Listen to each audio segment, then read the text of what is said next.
Welcome to law and finance. Now हमने एक new series चालू की थी पॉलिटिकल साइंस की, जिसमें हमने फर्स्ट लेक्चर में देखा meaning and definition of political science. फिर हमने सेकेंड लेक्चर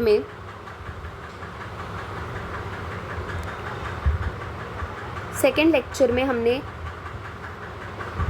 नेचर या स्टेटस ऑफ पॉलिटिकल साइंस देखा था, और हमने उसमें सिर्फ arguments in favour of calling political science as science पढ़ा था। नाउ इस लेक्चर में उसी को हम कंटिन्यू करेंगे और देखेंगे कौन लोग बोलते हैं और क्या आर्ग्यूमेंट्स है उन स्कॉलर्स के जो कि पॉलिटिकल साइंस को एक आर्ट बुलाते हैं।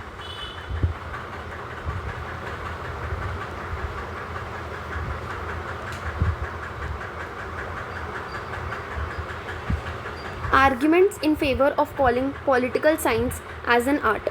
Scholars like Mosca, Comte, Maitland उन्होंने बोल दिया कि पॉलिटिकल साइंस तो एक साइंस नहीं है। उनके लिए पॉलिटिकल साइंस जो है वो डिफरेंट है नेचुरल एंड फिज़िकल साइंसेस से, जैसे हमारे फिज़िक्स केमिस्ट्री हो गया। क्यों डिफरेंट है? क्योंकि ये जो नेचुरल साइंसेस है, जो एग्जैक्ट साइंसेस है फिज़िक्स केमिस्ट्री, वो डील करते हैं मैटर्स, एटम्स एंड मॉलिक्यूल से, और पॉलिटिकल साइंस इन सब चीज़ों से डील नहीं करता। पॉलिटिकल साइंस में ऐसे कैरेक्टर ही नहीं है। साइंस डिसिप्लिन के कैरेक्टर्स पढ़े थे हमने ऊपर पिछले लेक्चर में, उसके कैरेक्टर ही नहीं उनके पास में। एक बार मैं याद करवा देती हूँ कैरेक्टरिस्टिक्स क्या है। Possibility of consistent, concise and connected formulation. हम कंसिस्टेंट, कंसाइज और कनेक्टेड फॉर्मुलेट कर सकते हैं थेरीज़, और वो कंसिस्टेंट है, मतलब यूनिवर्सल एप्लीकेबल थेरीज़ है। फिर हम प्रिडिक्शंस कर सकते हैं, जनरल स्टेटमेंट्स दे सकते हैं अगर कोई भी साइंटिफिक डिसिप्लिन है तो, है ना। ये साइंटिफिक डिसिप्लिन की कैरेक्टरिस्टिक्स है। डेटा को वेरीफाई कर सकते हैं, जनरलाइजेशंस जो है ना, जनरल स्टेटमेंट्स जो हमने दिए उसको वेरीफाई कर सकते हैं। और मेथड में एग्रीमेंट्स है, मतलब सारे जो स्कॉलर्स है, सारे जो साइंटिस्ट है, वो मेथड पे एग्री करते हैं कि हाँ ये मेथड है इस चीज़ को करने का। ये लोग बोलते हैं कि पॉलिटिकल साइंस में उसमें कैरेक्टर ही नहीं है साइंस डिसिप्लिन के। पॉलिटिकल साइंस को हम एग्जैक्ट साइंस, नेचुरल साइंस जो है फिज़िक्स केमिस्ट्री, वो नहीं बोल सकते, क्योंकि the material with which it deals is incapable of being called as a natural science.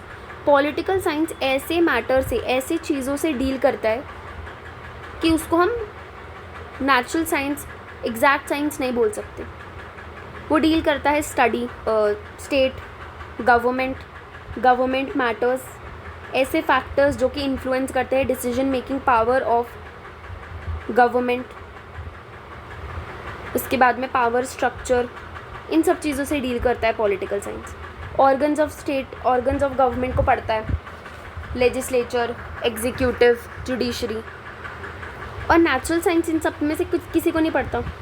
तो हम पॉलिटिकल साइंस को एग्जैक्ट साइंस नहीं बोल सकते, क्योंकि वो ऐसे मटेरियल से डील करता है कि हम उसको नेचुरल साइंस बोल ही नहीं पाते। Physics and chemistry natural sciences है क्योंकि वो मैटर से डील करते हैं। पॉलिटिकल साइंस एक सोशल साइंस है क्योंकि वो मैन से डील करता है। वो लोग ऐसा बोलते हैं, ठीक है। ये एक रीज़न है जिनके वजह से उनने बोला कि पॉलिटिकल साइंस एक आर्ट है ना। वो जिससे डील करता है, जो सब्जेक्ट से डील करता है पॉलिटिकल साइंस, ये एक पहला रीज़न है। दूसरा रीज़न उन्होंने बोला कि लैबोरेटरी मेथड जो नेचुरल साइंसेस यूज़ करते हैं वो डिफ़िकल्ट होगा पॉलिटिकल साइंटिस्ट के लिए। इसको मैं जूम कर देती हूँ। वो डिफ़िकल्ट है पॉलिटिकल साइंटिस्ट के लिए टू अडॉप्ट। पॉलिटिकल साइंस जो है वो एक ऑब्जर्वेशनल साइंस है एंड नॉट एक्सपेरिमेंटल साइंस, ठीक है। पॉलिटिकल साइंस जो है वो एक ऑब्जर्वेशनल साइंस है, एक्सपेरिमेंट साइंस नहीं है। यहाँ पर हम एक्सपेरिमेंट्स नहीं कर सकते। Political scientist can not experiment with human society the way वो एक्सपेरिमेंट करता है केमिकल्स के साथ में, द वे साइंटिस्ट एक्सपेरिमेंट करता है केमिकल्स के साथ में। फिर तीसरा उनका आर्ग्यूमेंट था कि जो subject matter which political scientist investigate करते हैं वो जनरली अनप्रिडिक्टेबल है। पॉलिटिकल साइंटिस्ट मतलब जो पॉलिटिकल साइंस के लोग हैं वो जिस चीज़ को इन्वेस्टिगेट करते हैं, जिस मैटर को, जिस टॉपिक को इन्वेस्टिगेट करते हैं वो अनप्रिडिक्टेबल है और अनसर्टन है। तो जो कंक्लूजन आएंगे आफ्टर इन्वेस्टिगेशन वो डूबियस है। डूबियस का मतलब होता है कि सर्टन नहीं है, यूनिफॉर्म नहीं है उसकी फाइंडिंग्स, बहुत ज़्यादा कंफ्यूजिंग होंगे उसके जो कंक्लूजन है, हम ऐसा बोल सकते हैं। और जो फाइंडिंग्स है वो जनरल एंड यूनिवर्सल एप्लीकेबल नहीं है। Man in society is not only uncertain. अब ऐसा क्यों कि उसकी कंक्लूजन जो है, जो सब्जेक्ट मैटर है पॉलिटिकल साइंस का वो अनप्रिडिक्टेबल है, अनसर्टन है, क्योंकि वो मैन से डील करता है सोसाइटी में। और जो मैन है वो अनसर्टन है, वो अनप्रिडिक्टेबल है और एक्सट्रीमली कम्बरसम है। कम्बरसम मतलब टायरिंग है टू ऑब्जर्व एक्यूरेटली। हम उसको ऑब्जर्व नहीं कर सकते एक्यूरेटली, बहुत ज़्यादा टायरिंग है वो, बिकॉज क्योंकि मैन जो है एवर चेंजिंग है, उसका एनवायरनमेंट एवर चेंजिंग है। मैन जो है वो एवर चेंजिंग है। अब क्यों एवर चेंजिंग है? क्योंकि उसका एनवायरनमेंट ही एवर चेंजिंग है। It is difficult to control, हमारा एनवायरनमेंट ही डिफ़िकल्ट टू कंट्रोल है। दे आर्ग्यू दैट साइंस एक मेथड है जिससे हम systematic knowledge and accurate knowledge को अक्वायर करते हैं। Science fact seeking and fact using है।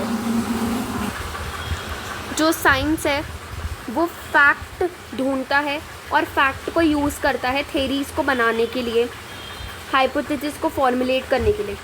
सेंट्रल आइडिया क्या है साइंस का? एक्सपेरिमेंट करना और करेक्ट प्रिडिक्शन करना एक्सपेरिमेंट के बेसिस पे। एंड ये दोनों का बिल्कुल स्कोप नहीं है पॉलिटिकल साइंस में, ऐसा इन लोगों का कहना था। Lack of agreement on basic concepts, ये भी एक कॉज है जिससे वो पॉलिटिकल साइंस को एक साइंस का दर्जा नहीं देते। और वो लोग कंक्लूड करते हैं कि पॉलिटिकल साइंस एक साइंस नहीं है, वो एक सोशल साइंस है, क्योंकि वो मैन से डील करता है। तो अगर हम 4 रीज़न्स देखें तो सबसे पहले तो उसका मटेरियल जिससे वो डील करता है वो नेचुरल साइंस से बहुत ज़्यादा अलग है। फिर laboratory method of natural sciences बहुत ज़्यादा डिफ़िकल्ट होंगे पॉलिटिकल साइंसेस के लिए अडॉप्ट करने के लिए। पॉलिटिकल साइंटिस्ट ऐसे एक्सपेरिमेंट नहीं कर सकता जैसे एक साइंटिस्ट एक्सपेरिमेंट कर सकता है अपने केमिकल सब्सटेंसेस से। फिर थर्ड है, जो subject matter political science investigate करता है, मतलब जो मैन है उससे डील करता है political science, state government, man, वो बहुत ज़्यादा अनप्रिडिक्टेबल, बहुत ज़्यादा अनसर्टन है। तो कंक्लूजन जो इन्वेस्टिगेशन के बाद में आएंगे वो भी बहुत ज़्यादा कंफ्यूजिंग होंगे, बहुत ज़्यादा अनप्रिडिक्टेबल, अनसर्टन होंगे, क्योंकि पॉलिटिकल साइंस मैन से डील करता है और मैन बहुत ज़्यादा अनप्रिडिक्टेबल है, अनसर्टन है, क्योंकि उसका सिचुएशंस जो है, उसकी जो एनवायरनमेंट है वो एवर चेंजिंग है, इसलिए वो भी डिफ़िकल्ट है टू कंट्रोल। फिर उन्होंने बोला कि lack of agreement on basic concepts, ये भी एक कॉज है जिसकी वजह से पॉलिटिकल साइंस को हम साइंस नहीं बोल सकते। तो इन्हें कंक्लूड किया कि पॉलिटिकल साइंस को हम साइंस नहीं बोलेंगे, हम सोशल साइंस बोलेंगे। अब कंक्लूजन पे आते हैं कि पॉलिटिकल साइंस जो है वो एक साइंस नहीं है, वो एक सोशल साइंस है, क्योंकि वो डील करता है ह्यूमन बीइंग से।